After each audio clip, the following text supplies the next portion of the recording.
Hey my Reddit story lovers, welcome back to Bedtime Blocks.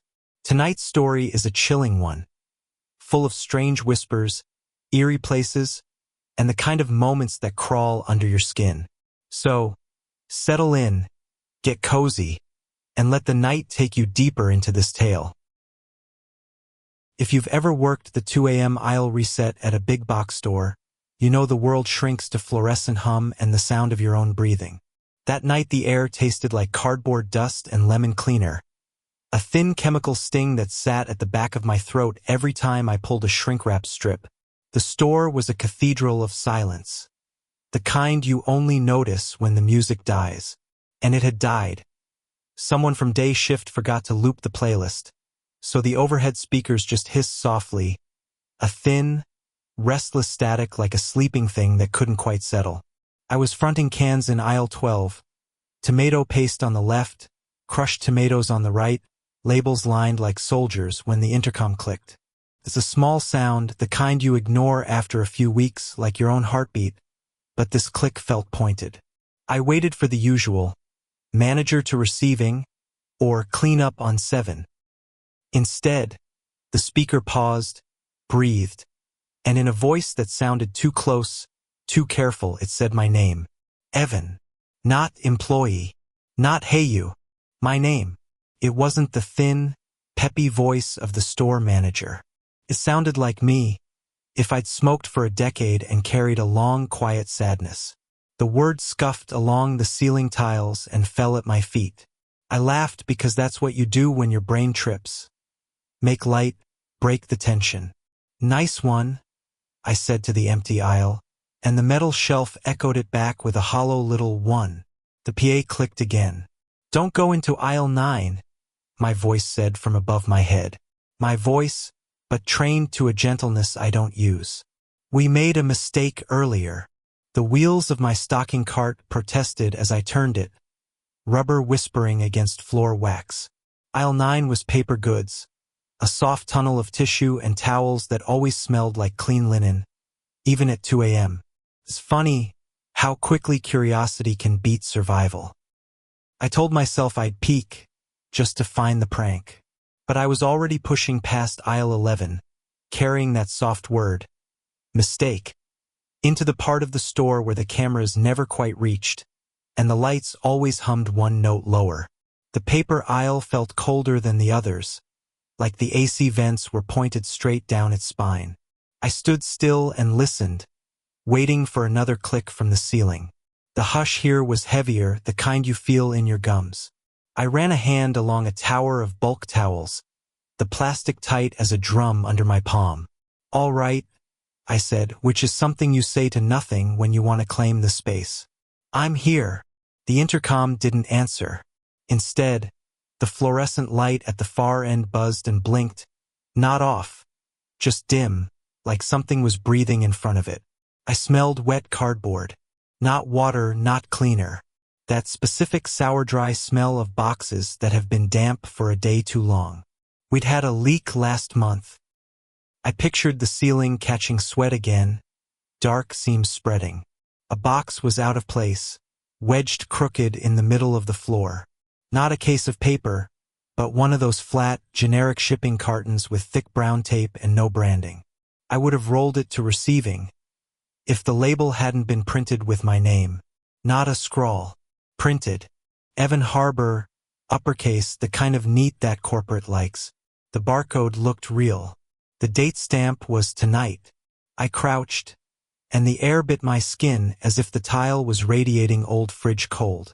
The tape made a small animal sound when my fingernail lifted it. Inside, no bubble wrap. Just a handheld radio, the kind our security guard wears on his belt, and a folded paper towel spotted with something brown. It wasn't blood. Even before I brought it up to the light, I knew that metallic tin scent was wrong. It smelled like old pennies and rain in concrete stairwells. The radio crackled to life without me touching it. Back room, my not voice breathed.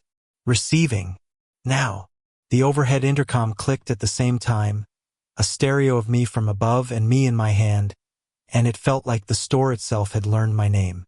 I should have gone to the manager's office. I should have called the guard. Instead, I told myself one more look couldn't hurt, and steered the rattling cart toward the swinging doors where the lights always go a shade dimmer and the cameras don't bother to watch. Receiving always feels like the store's basement brain. Concrete floor scuffed into gray maps, forklifts sleeping like big yellow animals, and stacks of pallets that throw tall, skeletal shadows under sodium lights. The clock above the time card said 2:17, but the second hand ticked once and then seemed to think about it for a while. My cart rattled over a painted line and the radio in my palm warmed, like a small, guilty heart. "Don't be mad," my voice said from the handheld, and it was so gentle I wanted to lean my forehead against the door jamb and rest. "We only have a few minutes before we line up again." "We?" I asked, and the echo of my voice came back from somewhere deeper, the way a sound does in a big empty room if there's a second mouth waiting. The cage door was ajar. Someone had jammed a folded shim of corrugate in the latch so it couldn't close.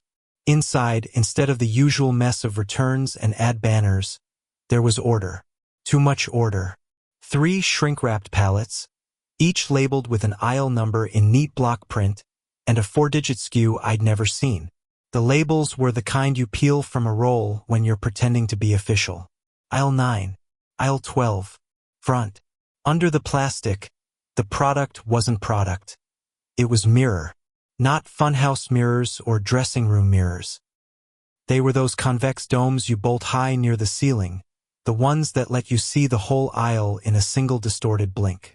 "Inventory correction," the PA said from over my head, and I jerked so hard the radio clacked against my teeth. "We miscounted earlier." "Who is we?"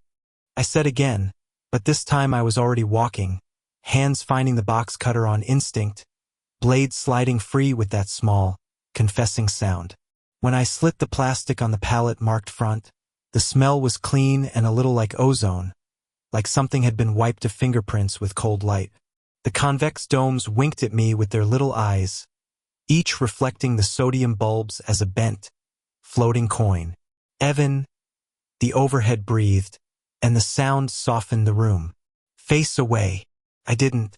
I did what I always do when I'm told not to, made the smallest possible defiance. I glanced. In the curve of one dome, my face leaned over a stack of mirrors. In another, a different angle caught the back of my head, the scar from an old bike spill, the cheap plastic clip I used to keep the radio cord from dragging. But in the third, the one near my knee, I wasn't looking at the mirrors at all. I was turned toward the time clock, shoulders square to something that wasn't there yet, mouth opening like it did when I was 7 and broke my arm and wanted to say it didn't hurt. "Back room. Now," the handheld pleaded, too late and too soft, and the time clock's second hand ticked once like a trigger. The swing door side and the air on the other side felt a degree older. That's the only way I can explain it, older, like it had kept more breath than it let out.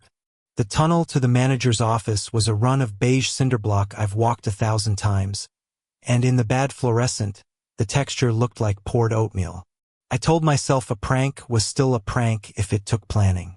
I told myself someone on nights had finally found a hobby. The office was lit but empty.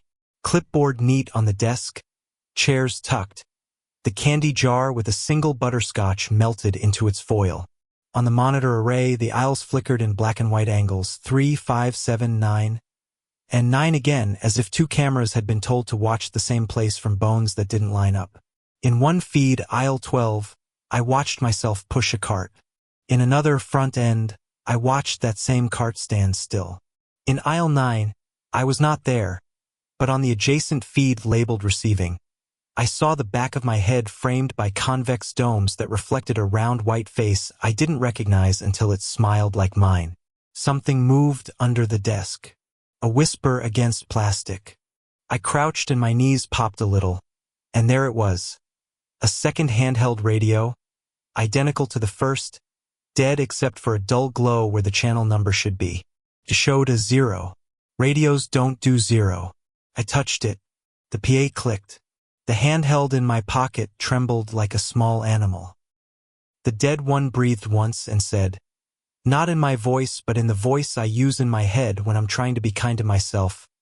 When the mirrors go up, don't look into the one by the break room." I looked up. On the monitor, a shape stepped into aisle 9 and stood where the light stuttered. My brain offered me a fiction. It was a person in a hoodie. But the hoodie didn't wrinkle like fabric, and the posture was an approximation, like a cashier mannequin posed to look helpful.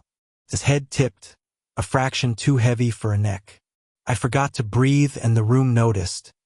The air pressed back like it wanted to keep me. "Inventory correction," the intercom repeated, and the voice bled into a chorus. A floor of me layered in delay, all of us agreeing we had miscounted. On the receiving feed, my body lifted one of the domes and turned so that every small coin of a mirror could catch the shape in 9 from a different angle. In half the reflections, the shape was closer. In one, its face was at the dome's surface, and it was only a face in the way a smudge on glass is a face when you're tired enough. The dead radio pulsed its 0, then spoke with terrible courtesy. "If you are me, stop me." And out in the real receiving bay, something knocked once on metal like a key remembering what it fits, and I stood because sitting felt like a way to be counted wrong again. Story 2. I took a house-sitting gig because rent is a knife and I'm tired of being the tomato. The owners were a retired couple who said the words, "We trust you," with that glossy-eyed relief people get after 3 bad herbs. Their place sat at the end of a cul-de-sac that always smelled faintly like cut grass and warm tar. Comforting in daylight, a little sickly after midnight. The house itself had the hum of a body at rest. Fridge whispering, water heater ticking, the mild electric buzz of smart bulbs asleep but listening. They left me a note written in precise blue loops. "Feed Lily at 6 p.m. Lily is a cat, not a person. Water the fiddle leaf twice a week, and please don't open the small door under the stairs. It sticks," the wife said, handing me the key. "And my husband's back can't take it." The husband smiled like he didn't mind being blamed. I smiled back because I wanted to live with their trust like it was a little heater in my pocket. The first night, the house felt curious but polite. Lily wrapped around my ankles like warmth poured from a kettle. The digital clock above the stove gave the room a dull red heartbeat. I made tea and listened to the house breathe, which is something you start doing when you've lived in thin-walled apartments too long. Every sound is an emotion you pretend not to have. I almost missed the photo frames. They lined the hallway like sentries. Family at graduations, a woman in a yellow dress on a windy pier, a child mid-laugh with cake on her face. Nothing weird, except one frame at the far end held a photo that looked too new. The glass had no dust, and the image looked fresh, like it had been printed that afternoon. It was a picture of this hallway, shot from the same angle I was standing in, and in its glossy depth I could see a figure turning the corner. The figure wore my jacket. My jacket was on my shoulders. I told myself it was an old shot, a trick of light. My throat felt dry and a little sweet, like I'd eaten a peach that wasn't ripe. "Nice camera," I said aloud. The house made the small, wet sound pipes make when they think about groaning. The cat sneezed and trotted toward the stairs, as if to remind me there was a door under them I hadn't been asked to love. Sleep in a new house is a negotiation. You give up the familiar creaks you know in exchange for promises you'll learn these creaks soon enough. Around 2 a.m., I woke to the sensation that someone had just taken a breath right next to my ear.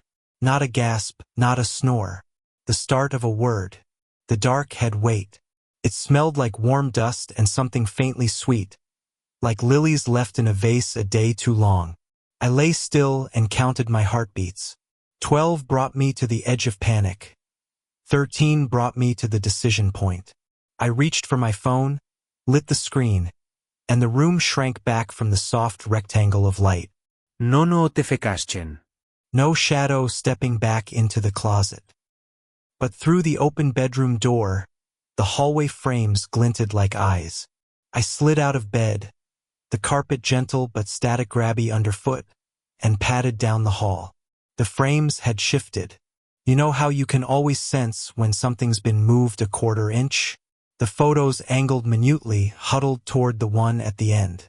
The fresh one. The shot of the hallway now included the bedroom door just behind me, open with the suggestion of a shape on the bed that looked like me if I pretended to be asleep. I let out a sound that was a laugh if you believed in laughter and a warning if you didn't. Okay, I said. Okay. That's cute. Lily appeared like a ghost with opinions. Tail high, eyes wide and glassy, and nosed the baseboard near the stair. The small door under the steps didn't look menacing. It looked like a practical place to keep wrapping paper.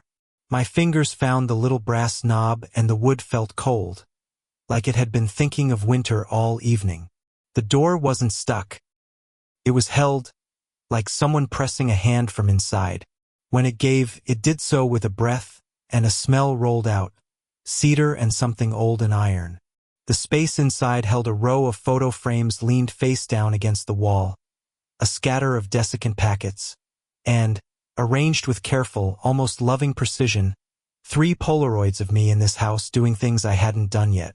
In one, I held the note with the precise blue loops. In another, I stood on the porch at dawn. In the third, I raised the small door under the stairs with my head turned toward something behind me, and my mouth was forming the beginning of a word. I closed the little door because that's what you do when you see a future you didn't consent to. You make the opening smaller and hope time behaves. The brass knob left a cold circle in my palm that warmed like a coin nobody wanted to spend. Lily butted my shin with her head like the world hadn't shifted an inch. The hallway felt a degree tighter. The frames leaned in a hair more. The air held the after-smell of cedar and iron like the house had taken a long sip and was deciding what to do with it. I told myself to call the couple. Then I didn't because I didn't know what to say besides your house is rehearsing me.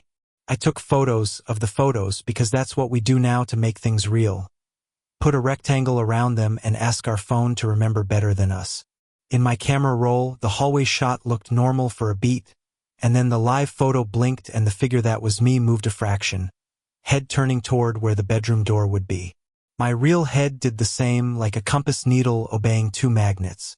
Okay, I said to Lily, who yawned like an old man and blinked slow. We're going to be very boring for 15 minutes. I brewed tea. The kettle wheezed and then whistled. Steam curled in polite questions. I breathed, held it, let it out.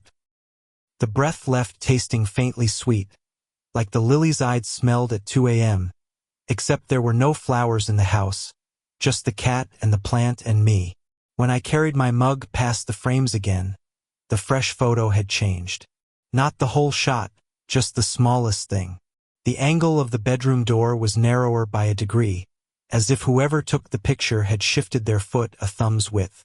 On the floor beneath the frame, a new Polaroid lay face down, a stiff, cool little tongue on the wood. I didn't remember it being there. I turned it over and the chemical smell lifted, sharp and nostalgic. In the image I sat on the bed, mouth pursed as if whistling, cheeks tucked, eyes slightly humid. I knew that face. The face you make when someone says, "Blow." "Don't," said a voice that might have been mine if mine had been dragged across glass. And I didn't turn because the Polaroid had taught me better. The small door under the stairs breathed. Not opened. Breathed. A slow inward pull, a slow outward warmth, like a person asleep trying on someone else's cadence. "Tell me to stop," I whispered, ridiculous, to a quiet house and a cat who speaks fluent nap. And in the kitchen the digital clock clicked from 2:16 to 2:17 without showing the in-betweens. I found the note on the kitchen counter, under the magnet that looks like a smiling lemon. The blue loops were the same, the careful friendliness that made me want to be the kind of guest who wipes the sink after brushing. But the sentence wasn't from the original list. "Feed Lily. Water the plant. Don't open the little door." This one said, "If you hear your name, answer from the hallway and not the bedroom." My name looked strange in their handwriting, like a borrowed word they were trying out to see if it fit. I held the note between 2 fingers so I wouldn't smudge the loops, and the paper was still faintly warm, as if someone had pressed their palm to it a moment ago. "You left me instructions?" I said, and the fridge gave a tiny sympathetic knock like, "I know, I'm trying to." From the hall, the frames waited. The fresh photo had gone glossy in a way new prints do when they're a little damp. In it, the me-shaped figure stood where I stood now, head quarter-turned toward the small door. The expression was hard to parse. Not fear. Not exactly. Something like readiness shined at the edges. On the baseboard, another Polaroid waited, coy as a dropped handkerchief. I flipped it. In this one, my face filled the frame from very close, eyes focused at something behind the camera, mouth open, teeth parted, cheeks hollowed. It was the shape of a breath going out while someone counted softly. 1, 2, 3. The house exhaled. A long, contented sound, like a person finishing a story and leaning back. Air moved across my forearms and raised all the little hairs like applause. Lily chirped, tiny and bird-like, and batted the Polaroid toward the small door. It skated, bumped the brass, and came to rest the way paper likes to, casual, precise.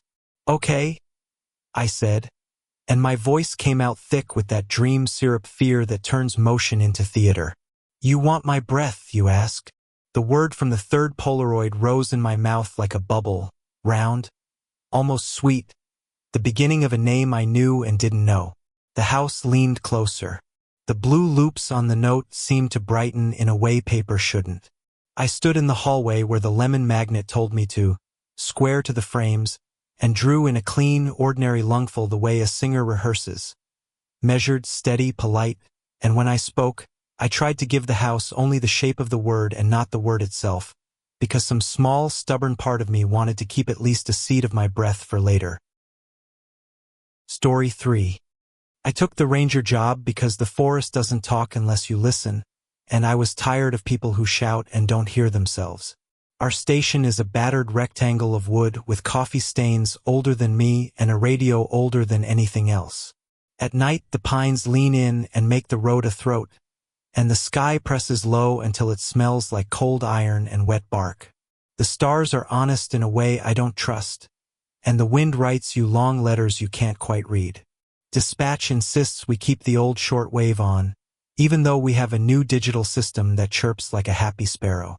Redundancy, they say, which is government for "we're afraid of ghosts too." The shortwave has a voice that lives between stations.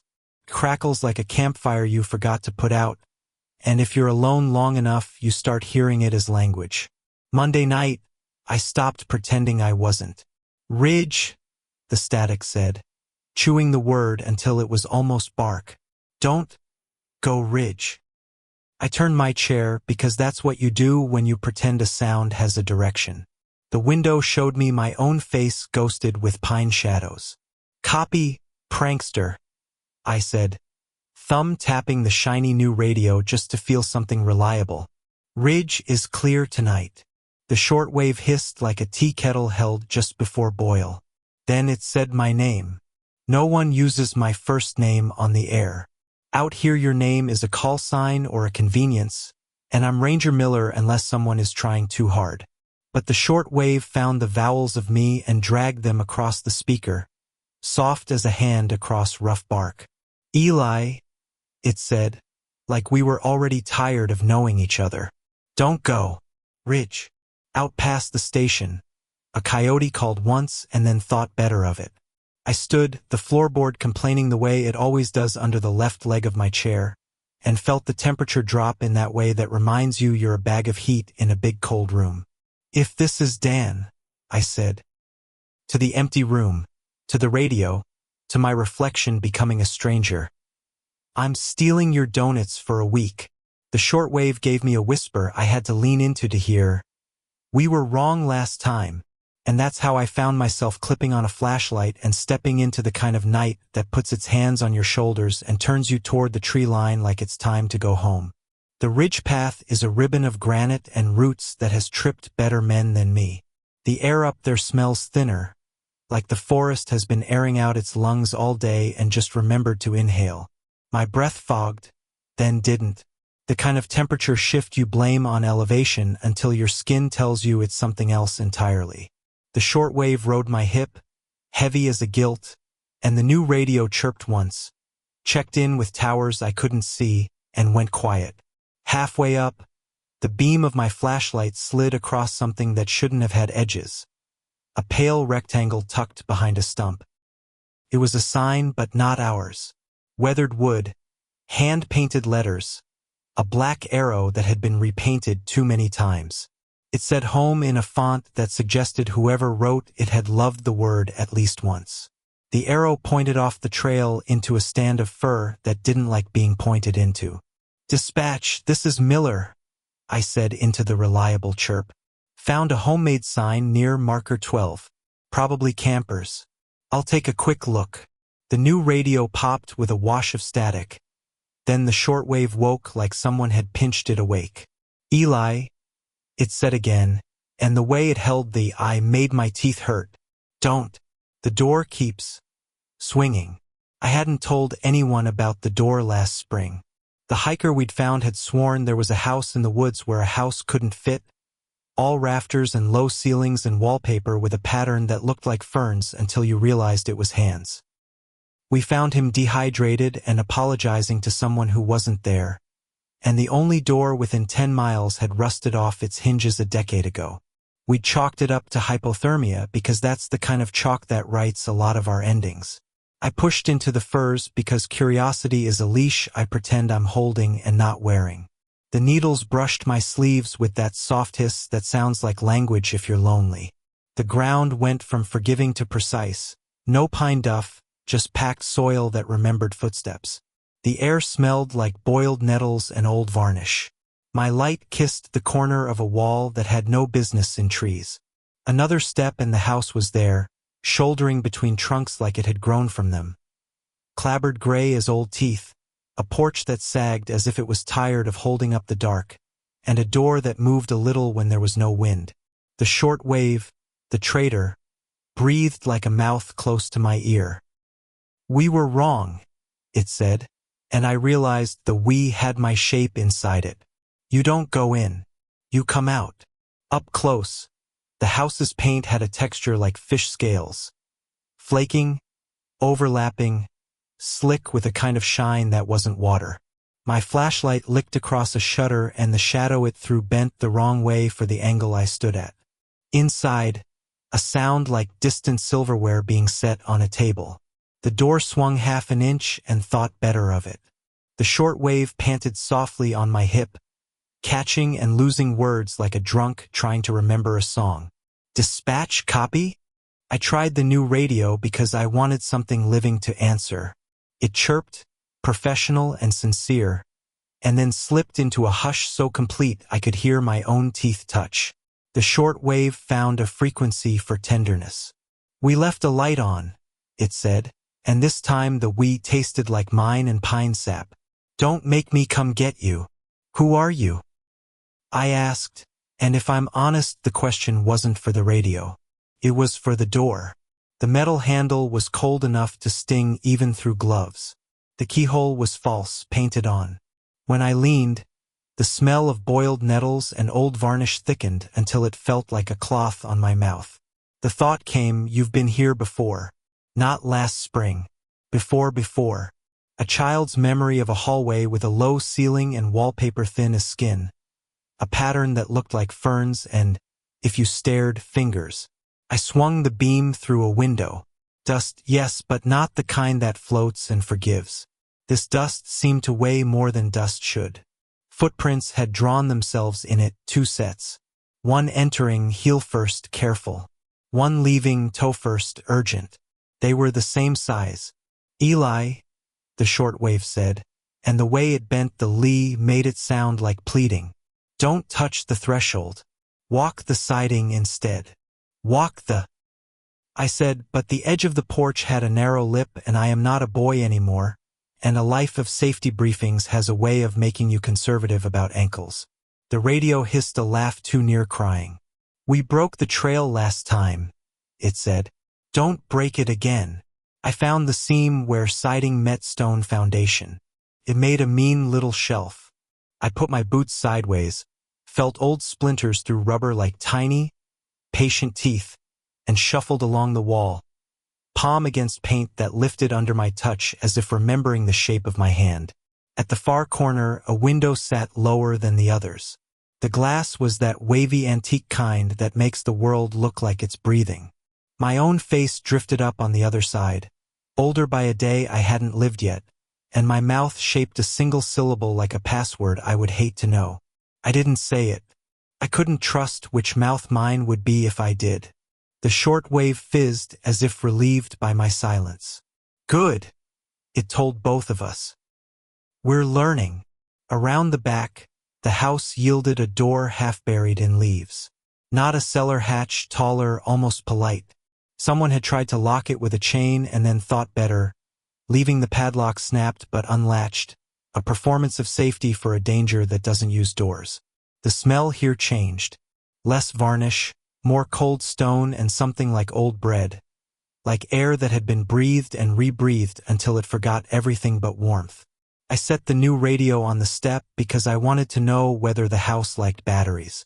It chirped its professional little chirp and then went quiet mid-blink, as if it had taken a breath and decided to hold it. The shortwave, dear trader, whispered, "Throw me." What? Through? It corrected, embarrassed by its own need. Through. If I'm there first, will be us when we arrive. I swallowed, which in the cold sounded like a decision. The door moved a fraction with my breath. The wood on my palm felt almost feverish now, as if whatever was inside was running a temperature that came through the grain. If you're me, I said, and the old habit of ranger calm spread its blanket over my voice. What do I tell myself if I don't come back? A pause. Pine needles ticked together in a wind that hadn't yet decided to exist. Tell me to keep the path along the siding, the shortwave said, voice steady like mine on good days. Tell me to ignore the rooms that know my name. Tell me the door keeps swinging because we keep trying to hold it still. I threw the shortwave into the dark.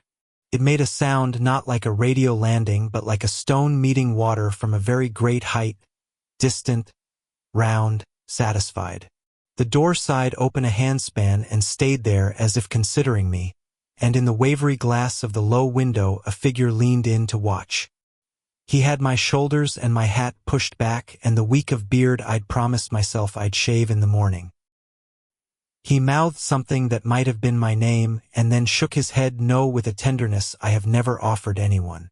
Behind me the forest exhaled and the pines drew themselves taller, as if to clear a line of sight. I stepped over the threshold sideways, foot sliding along the sill like a climber, and the air changed to that boiled nettle warmth in a way that made my scalp pull tight. The door swung the last inch and pressed my back like a parent guiding a child, and in the dark ahead something set the radio gently down in a place that remembered its weight. Story 4. I deliver food at night because people are kinder when they're hungry and tired, or at least they pretend better. The app maps turn neighborhoods into candy-colored veins, all pulsing ETA and serotonin. My car smells like fried garlic and spiced sugar, and I've learned that music at 1 a.m. sounds good as long as it is quiet enough to hear your own wheels on the road. The city changes after midnight. Every street grows a second, thinner version of itself that rides along the curb like a shadow you're not supposed to look at. The order came from a cul-de-sac with a name that sounded handmade, Willow Close or Willow Cove, something with trees and endings. The map hiccuped once, corrected, and drew me a neat blue loop like a bow. Easy, I told the car, which is to say I told myself. The houses here were polite in the way of houses with twice the curtains they need. Porch lights looked like eyes kept open too long. It smelled like watered lawns and the sweet rot of fallen fruit the homeowners hadn't noticed yet. I turned onto Willow Close and felt the small, friendly shove of finishing a shift. The numbers jumped in order, even, a row of odd porches, a row of even. I rolled to the end of the cul-de-sac and realized there wasn't a circle. The street just folded in on itself, a neat trick, like a paper strip twisted and glued so the inside becomes the outside if you keep a finger moving. I laughed because who makes a loop that tight? The app blipped, recovered, and drew me the same neat blue bow again. The house number flashed in my head, 27, and my eyes found it instantly. White siding, black door, a potted plant shaped like a lollipop tree. A porch camera watched me with insect patience. I knocked. A dog barked. Footsteps. The door swung open on a chain and a woman in a sweatshirt took the bag with a grateful apology for her hair. Ordinary. Smelled like butter. I exhaled. Back in the car, the app pinged with a second order from Willow Close.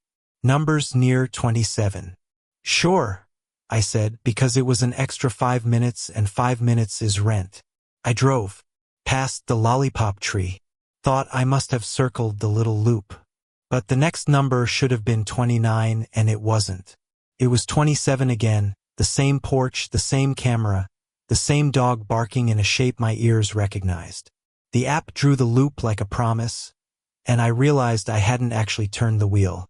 I told myself a story about how cul-de-sacs curve tighter than they feel, and how GPS drift can make you believe in magic. I told myself we live in a world where everything is mapped and there's comfort in letting a small screen decide which way is forward. I drove slower. The streetlights made cones of pale that felt like rooms you could enter and leave. Between them, the dark had weight. It smelled like cold dirt and clutch dust. The app chimed cheerily with the second address, 29. And I saw the numbers flash again on the exact same mailbox. I stopped in front of 27 and killed the engine. The world hushed in that way it does when a machine you didn't know was loud goes quiet. The porch light warmed. The door opened as if it had been waiting for the sound of my car to die. Same chain. Same dog half seen. Same woman with sleep-heavy eyes, except this time her sweatshirt had a dark smear on the sleeve like she'd wiped a hand on it coming up the stairs. Second order? She asked, and her voice had that friendly, too high note people use when they are trying to keep something behind them from being seen. I handed her a bag that I hadn't checked.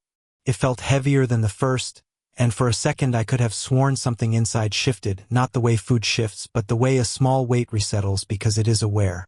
Thanks, she said. I caught a smell like wet cardboard and something penny sharp. The chain slid back into place. The door thunked shut with the decisive relief of a problem briefly solved. I put the car in drive. The app drew me a new loop identical. My fingers hovered over the phone like it might be hot. The dashboard clock blinked 1:13, then 1:13 again, like it couldn't be bothered to climb. I pressed the gas slowly. The tires whispered on asphalt that suddenly seemed too smooth, too new, like it had been poured last week and hadn't learned to hold heat. The third ping came before I'd reached the end of the block. 31 Willow Close. The blue loop shimmered. My mouth tasted like chewed plastic. At the far end of the street, I glimpsed something that might have been a circle once. The pale suggestion of a roundabout the cul-de-sac forgot to be. I turned, careful, deliberate, a human choosing. The wheel resisted a fraction of a degree, like the car preferred a line it had memorized. When I straightened, the numbers on the mailboxes flickered in my headlights, not like electrical failure, but like a choice being made in small ordinal increments. 27, 29, 31, and somewhere between the sway of the trees and the scream of my brakes not happening, I understood that the only way out was through, and through meant a door I hadn't yet seen open. I coasted to a stop in front of 31 Willow Close because sometimes you have to play along to learn the rules. The numbers on the mailbox had the gummy shine of fresh stick-ons. The porch light wore a halo like it had been outside praying in the cold. The app chirped that thin happy sound and flashed leave at door.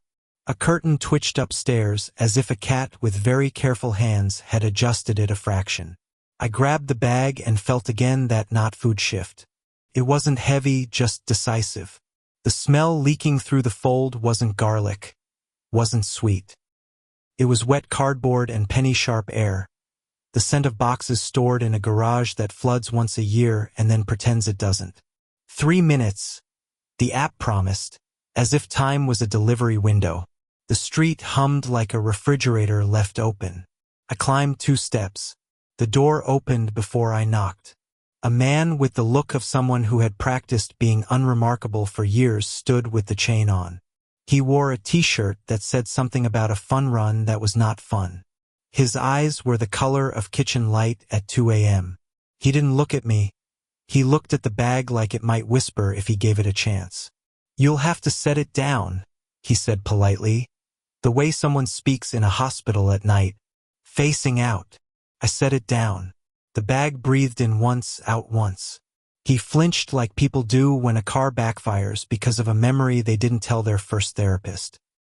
"You keep going straight," he said quickly, as if he had been waiting for the line, and if he didn't say it now, it would turn to steam. "Don't ever turn around when you step off a porch. That's how it keeps you." "What is it?" I asked, because questions are a kind of bravery if you hold them soft. "Don't," he began, and then the chain slid, the door thunked, and I was looking at my own reflection in the black paint. Small, tired, framed by a street that had the wrong number of ends. Down the block, 33 waited with the same polite patience as a dentist office magazine. I walked because the car felt like a trick now, a lure on a fishing line that would skip me back to the same square if I stepped inside.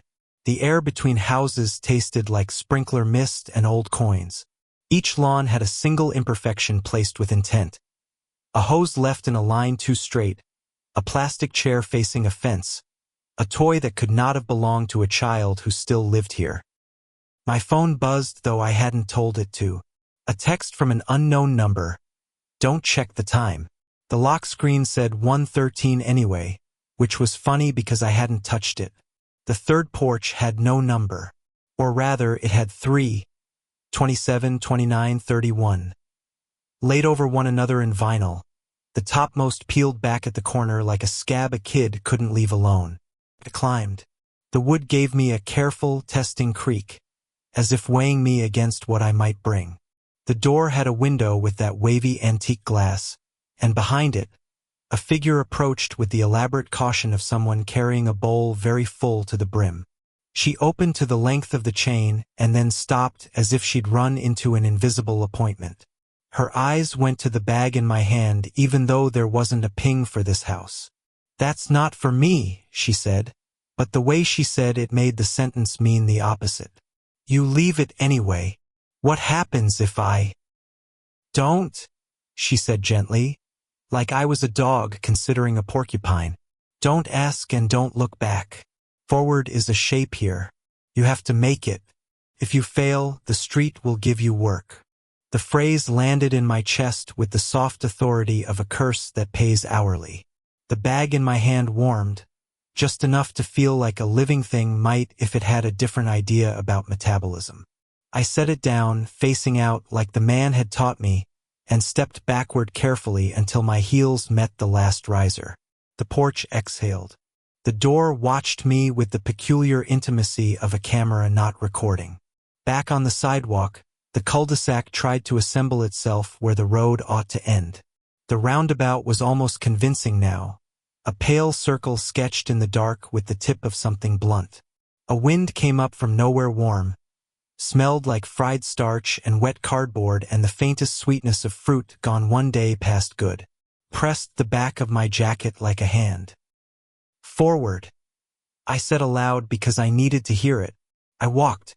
The numbers behaved long enough to be encouraging, then slipped a digit the way a dream slips an address.